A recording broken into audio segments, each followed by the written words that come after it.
चुनावों में भीड़ का बहुत महत्व होता है, क्योंकि भीड़ बहुत कुछ कहती है। किस नेता की रैली में कितनी भीड़ पहुंची, ये चुनावों की तस्वीर साफ करने का काम करती है।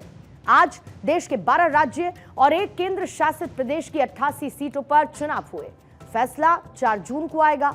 इसी दौरान बीजेपी के प्रचार वाले पर्चे में सबसे ऊपर दाखिल दक्षिण के राज्य कर्नाटक में अलग ही नजारा देखने को मिला है। कर्नाटक में आज 14 लोकसभा सीटों पर मतदान हुआ है। कर्नाटक में पहले दौर के मतदान में कुल 247 उम्मीदवार चुनावी मैदान में हैं, जिनमें से 226 पुरुष और 21 महिलाएं शामिल हैं। इन सीटों पर 30,602 मतदान केंद्रों में 2.88 करोड़ से अधिक लोग मतदान के पात्र हैं। राज्य में कुल 28 लोकसभा सीटें हैं, जहां पर बाकी 14 सीटों पर मतदान 7 मई को होगा। आज के मतदान में सबसे ज्यादा वोटर्स में जोश बेंगलुरु इलाके में नजर आया। यहां पर बूथ पर लोग लंबी लाइनों में लगकर मतदान करते हुए नजर आए। आप कुछ तस्वीरें आपके सामने में रखती हूं। ये मतदान में शुरुआती घंटों की तस्वीरें हैं, जहां पर बड़े नेताओं के मुकाबले के चलते चुनाव आयोग ने पहले ही रिकॉर्ड मतदान का अनुमान लगाया था। जहां पर पहले चरण में कम वोटिंग की बात कही जा रही थी, तो वहीं बेंगलुरु की यह तस्वीर, जहां पर 1 किलोमीटर की लंबी लाइन देखने को मिली। वोटर्स को वोट करने के लिए करीब 1.5 घंटे का इंतजार करना पड़ा। ये तस्वीरें हमारे मजबूत लोकतंत्र के लिए सुखद तस्वीरें हैं। कर्नाटक में वोटर्स की बड़ी संख्या के पीछे छिपे हुए समीकरण को समझें तो यहां पर बड़े नेताओं के इंटरफेरेंस से कई सीटें हॉट सीट्स में बदल चुकी हैं।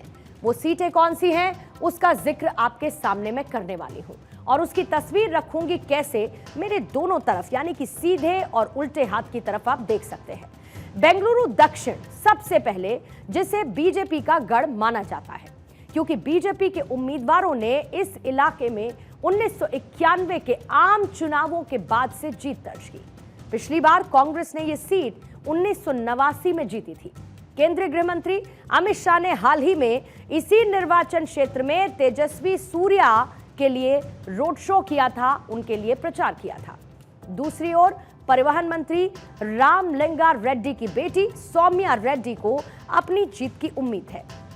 प्रियंका गांधी वाड्रा ने अपनी कर्नाटक यात्रा के दौरान बेंगलुरु दक्षिण निर्वाचन क्षेत्र में एक जनसभा को संबोधित किया था और तभी से यह सीट भी दिलचस्प बनी हुई है।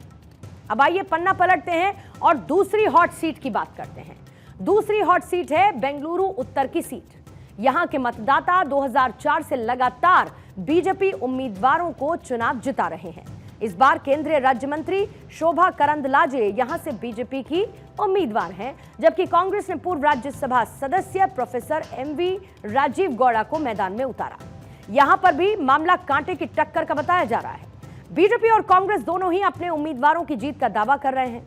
अब तीसरी हॉट सीट है बेंगलुरु सेंट्रल की सीट। यहां पर कांग्रेस ने राज्य में अपने एकमात्र मुस्लिम उम्मीदवार मंसूर अली खां को उतार दिया है। हालांकि यहां आरोप ये भी लग रहे हैं कि स्टेट के शीर्ष मुस्लिम नेताओं ने उनके लिए प्रचार करने में कोई दिलचस्पी नहीं ली। वहीं बीजेपी की उम्मीदवार पीसी मोहन लगातार 3 बार इस सीट से जीते हैं और चौथी जीत का उन्हें अनुमान भी है। कर्नाटक की अगली hot seat Hassan Lok Sabha seat है। यहां पर मुकाबला बड़ा कड़ा है। पूर्व पीएम एचडी देवेगौड़ा के पोते प्रज्वल रेवन्ना दूसरी बार एनडीए उम्मीदवार के रूप में इस बार चुनाव लड़ रहे हैं और कांग्रेस के पूर्व सांसद जी पुट्टास्वामी गौड़ा के पोते एम श्रेयस पटेल कांग्रेस से यहां पर उम्मीदवार हैं। साल 2004 से इस सीट पर जेडीएस का कब्जा रहा है। आगे देखिए मंड्या लोकसभा सीट। यहां पर भी आपको कांटे की टक्कर नजर आएगी। एनडीए ने पूर्व कर्नाटक के सीएम एचडी कुमारस्वामी को उम्मीदवार बना दिया है, तो कांग्रेस ने वेंकटरामने गौड़ा उर्फ चंद्रू स्टार को मैदान में उतारा। डेप्यूटी सीएम डीके शिवकुमार ने इस सीट पर जीत का दावा कर दिया है।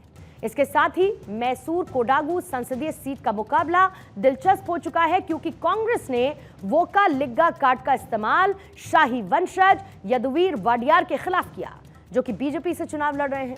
तो मुख्यमंत्री सिद्धारमैया के विश्वास पात्र एम लक्ष्मण कांग्रेस के उम्मीदवार हैं।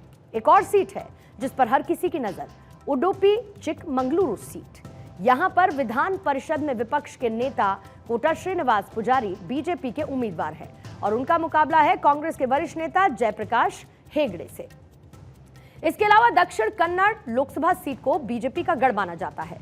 कैप्टन ब्रजेश बीजेपी के उम्मीदवार हैं और इसके साथ ही चौटा का मुकाबला कांग्रेस पार्टी के नए चेहरे पद्मराज से हो रहा है। इधर चिक्काबलुर की बात करूंगी, चिक्काबल्लापुर और इसके साथ ही कोलार लोकसभा सीट। यहां पर कांग्रेस और बीजेपी के बीच कड़ा मुकाबला है। बीजेपी के डॉक्टर के सुधाकर का सामना युवा चेहरा रक्षा रमैया से है, जो कि बेंगलुरु के शक्तिशाली रमैया परिवार से ताल्लुक रखते हैं। प्रधानमंत्री नरेंद्र मोदी ने चिक्काबल्लापुर में एक विशाल जनसभा को संबोधित भी किया था, जिसका सीधा फायदा बीजेपी उम्मीदवार के सुधाकर को मिल सकता है।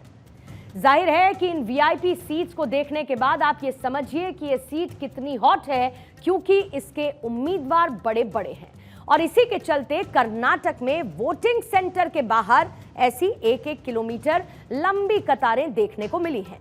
लेकिन जैसा कि पहले भी कहा कि ये भीड़ शुरुआत में ज्यादा दिखी, लेकिन दोपहर होते होते ये कम होने लगी। दक्षिण में केरल, कर्नाटक जैसे राज्यों के लिए मौसम विभाग ने एक एडवाइजरी जारी की कि यहां पर लू पड़ सकती है और इसी वजह से जहां पर हॉट सीट्स ने वोटिंग को बढ़ाया, तो भीषण गर्मी ने बढ़ती हुई वोटिंग को रोकने का काम भी किया। जहां पर तपती गर्मी का सीधा असर केरल में देखने को मिला। यहां पर 3 वोटर और 1 मतदान कर्मी की मौत की खबर आई। मतलब एक तरफ चेहरों से वोटिंग सेंटर पर चहलकदमी बढ़ती है, तो गर्मी भी चुनावों के बीच एक गंभीर समस्या बनती है।